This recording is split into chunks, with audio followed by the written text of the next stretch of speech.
Hello. My name is Colby Sharp. I'm a 5th grade teacher in Michigan. Welcome to my channel where we try to help kids fall in love with reading. One way we do that is through the magic and the power of amazing books. If you are new here, please consider subscribing so you can be notified anytime I post something new.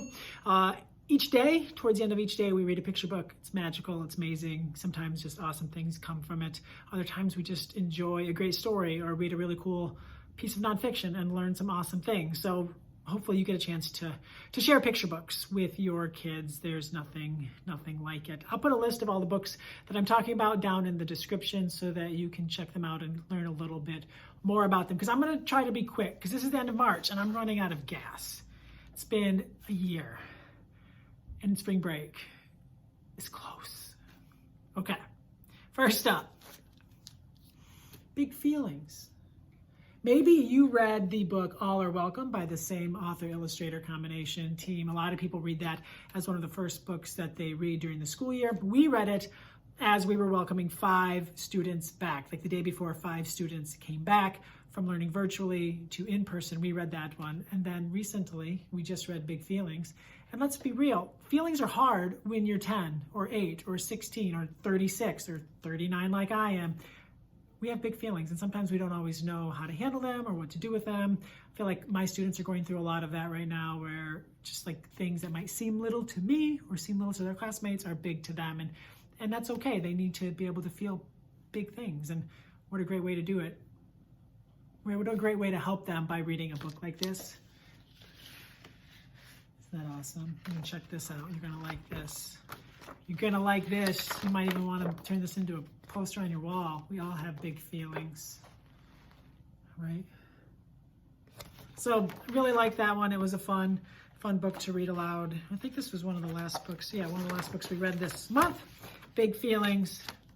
Big thumbs up for me. Next up, Jingle Dancer. This is from a new imprint from Harper Children's that is called Heart Drum. And I recently book talked one of the books from this new imprint called Ancestor Approved, which was an amazing collection of stories. This is another one from that collection. It's called Jingle Dancer. It is about this girl who, let me see if I can show you a picture of her.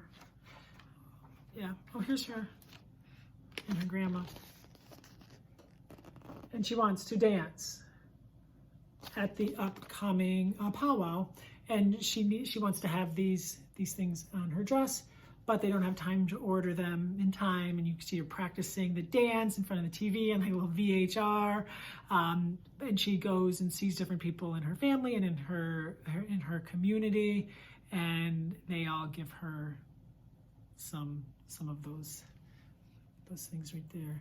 And then it's just really beautiful and it's a wonderful story. And my kids really seem to like it, and we learned a lot. So check out Jingle Dancer. I think you'll really dig it. It's beautiful. Next up, we also read Classified this month. The Secret Career of Mary Golda Ross, Cherokee aerospace engineer. This woman was amazing. And like there weren't a lot of women or any women doing what she did when she did it. And what's super interesting is so much of her work is still classified. So we don't know a lot of what she did, but what we do know is that she had an amazing impact on aerospace. See if I can find a cool picture to show you. I really like the art in here too. I can show you any of these. I like this one.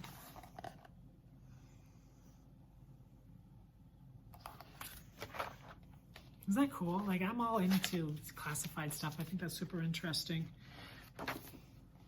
Yeah, it's really cool. Really beautiful book. Great story, great illustrations. Classified. Check it out. Next up, Blue Floats Away. This is a beautiful picture book that looks at kind of going out on your own. This iceberg, Blue, breaks off from the bigger iceberg with his parents and kind of floats away. And then it's really cool because you also get a chance to learn about the water cycle. You get a chance to think about climate change, all kinds of awesomeness in Blue Floats Away. Disclaimer, this book is written by my friend Travis, so take that for if that makes you think that I'm just saying it's good because it's from my friend, then you can think that. But I really loved it. I read it with my kids. And we studied the water cycle. Boom. 2 birds, 1 stone. That's kind of a mean thing to say. 2 birds, 1 stone. I need to think of if there's a better phrase or saying than kill 2 birds with 1 stone. That doesn't sound so terrible. I'm putting it on video. Let me know down in the comments below and I'll try to use that next time. Next up, another disclaimer on this one, the Ramble Shamble children. I have my own squad of Ramble Shamble children, my wife and I, and kind of a wild, crazy home with 5 awesome kids. And this book is about 5 kids, and they're just doing all kinds of cool things and going on cool adventures and doing amazing things in their home. And, right, like, it's written by 2-time Newbery Honor-winning author Christina Singh Tornvat and Caldecott Honor-winning author Lauren Castillo. This is exciting. You need to buy this book immediately because I'm thinking that when they do the second printing of this book, it will say 2-time Newbery Honor-winning author Christina Singh Tornvat, because she just won 2 Newbery Honors, and this book was all designed and done before then. Isn't that beautiful? Isn't this book beautiful? Look at this. And here's why there's a slight disclaimer. If you look at the dedication page, Miss Castillo, Lauren, dedicated this for the 5 little sharps and their rad parents. I think that's our family. My wife and I are rad, and we have 5 Ramble Shamble kids of our own. So yes, check this book out. It's awesome. It's fun. Ended our month with it. It's so sweet. Next up, something good. Look at this art, right? Like, check this out. The bad something has no place here. So this book opens up. I may have talked about it on this channel. I don't remember. With something bad happened, and they all of the on the bathroom wall, and all the girls get called down to the principal's office. I just love this. Like, look at the perspective here. Like, all the kids looking at the principal. I think that's just, it's a beautiful book. And we had some issues, you know, here and there with my 5th graders, and we're trying to make good choices and figure things out. And we read this book, and it was kind of like, yeah, like, that stuff doesn't have any place here. So I think teachers are going to love this book. I think it's going to be a huge read aloud. It's beautiful. The writing is awesome. The story is fantastic. It's just awesome. Check this out. People be making beautiful picture books these days, friends. People are making beautiful picture books. We have 4 books left. Jesus, this video is long. Sorry. Send a Girl, the true story of how women joined the FDNY, the Fire Department in New York City. Sorry, like, I feel like I have to apologize for my gender so often. We just continue to make terrible choices and be terribly, just like the power that we have. So sorry. I'm glad I can read books like this to my students so that, like, we can hopefully stop thinking that we're better than other people. And that was the situation here. Like, she wanted to be, I can't remember her name, sorry. Brenda Berkman wanted to be a firefighter, and she couldn't. And then they finally decided that women could be, and then they made this test, like, impossible for them. And it was unfair and not what it took to be a firefighter. So she got that fixed. She didn't mess around, but she shouldn't have to be, it shouldn't have to be so hard. Like, we shouldn't know who she is, but we do, and we need to learn from her. So Send a Girl, awesome, awesome picture book. I think this was the first one we read in the month of March. Send a Girl. Did I show? I don't know if I showed you a picture. Probably should do that in all the books. Sorry if I didn't.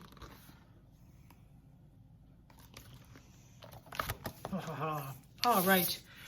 The Floating Field, how a group of Thai boys built their own soccer field. I saw this video years ago, and when I posted about this book, some people said that the video was in, like, the Teachers College units of study. So maybe 3rd or 4th or 5th grade, because I've taught all those grades and I've used the units of study quite a bit. But it's about these boys who live on, like, this floating city, and they want to play soccer, but they can only play soccer when, like, the tide is out. The tide is out, right? So there's, like, sand. And then it ended up building they just decided they're going to build a soccer field on their, like, little floating city. And it's floating town, village, whatever. But it's just awesome. And it's based on a true story.